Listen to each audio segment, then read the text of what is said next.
বেঁচে থাকার জন্য একজন মানুষের কতটুকু সম্পদের প্রয়োজন?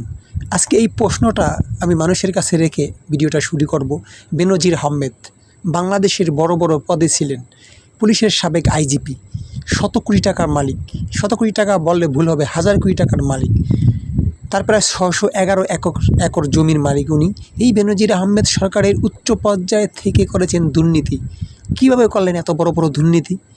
আমাদের মিডিয়াগুলো, আমাদের এই যে দুদক, তারা কি দেখেনি? আমি দেখেছি বাংলাদেশে যদি কোনো মানুষ বিপদে পড়ে দুর্বল হয়ে যায় তখন তাকে নিয়ে আমরা লিখতে ভালোবাসি, বলতে ভালোবাসি।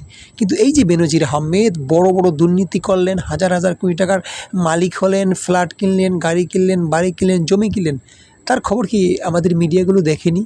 আমাদের এই যে দুদক দেখেনি? তবে কেন যে আমাদের এই যে দুর্নীতিবাজ সরকারি কর্মকর্তাদের কারণে আমাদের দেশটা আজকে এই অধপতন, যেটা আমরা দেখেও না দেখার ভান করি?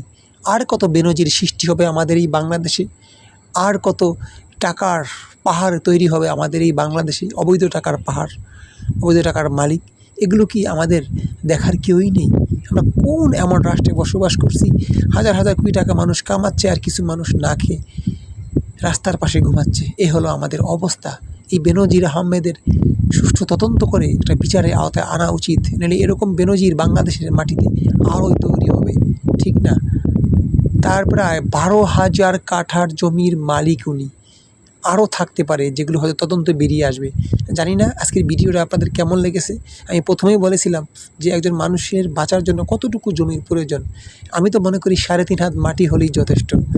আজকে আমি প্রশ্নটুকু আপনাদের কাছে রেখে ভিডিওটা শেষ করব। যদি ভালো লাগে কমেন্টে জানাবেন, আর আমাদের পাশেই থাকবেন। চ্যানেলটি সাবস্ক্রাইব করতে ভুলবেন না এরকম আরও ভিডিও পেতে। আল্লাহ হাফেজ।